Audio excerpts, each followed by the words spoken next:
So far, Republican interactions with the incoming administration have been quite encouraging and appreciated. Senate Minority Leader Mitch McConnell may be the most powerful Republican in Washington. Whether or not the Kentucky senator reciprocates President Obama's call for bipartisanship will determine, as much as anything, the president's success at changing the tone in Washington. Well, as the leader of the minority, of course, in the Senate, he sort of rides herd on a group that can probably not win any floor votes, but they have an ability to block bills through the use of the filibuster, and if he can have a minimum of 41 votes, and that happens to be the exact number of Republicans that are in his caucus at the moment, that could potentially block President Obama's priorities, some of them.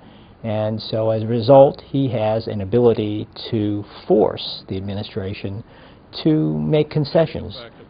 So far, McConnell has indicated that he is willing to work with the new administration, at least up to a point. Make no mistake, some of our new president's proposals will be met with strong, principled resistance from me and from others. But many of his ambitions show real potential for bipartisanship. And if we see sensible bipartisan proposals, Republicans will choose bipartisan solutions over partisan failures every single time. Thank you. No matter McConnell's approach, he will have to navigate various elements of his own party. With midterm elections already looming, McConnell will be under pressure to push back against the new president and his fellow Democrats in charge. The first test of Obama's post-partisan era is already underway.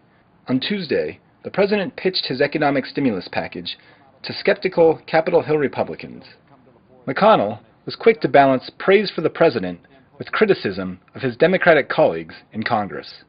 I think everyone was very pleased with the level of candor, the desire to look for bipartisan solutions.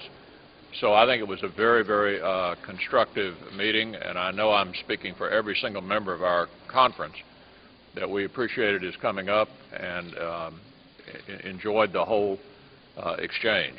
As you know, he's also got to deal with the Democratic side, too, and they have a lot of suggestions, and many of their suggestions are different from ours. For McConnell, how he handles the battle over the economic stimulus package will likely set the tone for the next 4 years. I think what we'll see is he'll either be opposing some of these priorities or maybe he'll be allowing them to pass. And then if the other thing that would be remarkable would be if he actually comes to some sort of an agreement on the substance of legislation. That truly would be a remarkable thing. And he seems to be holding out the possibility that exactly something like that could happen.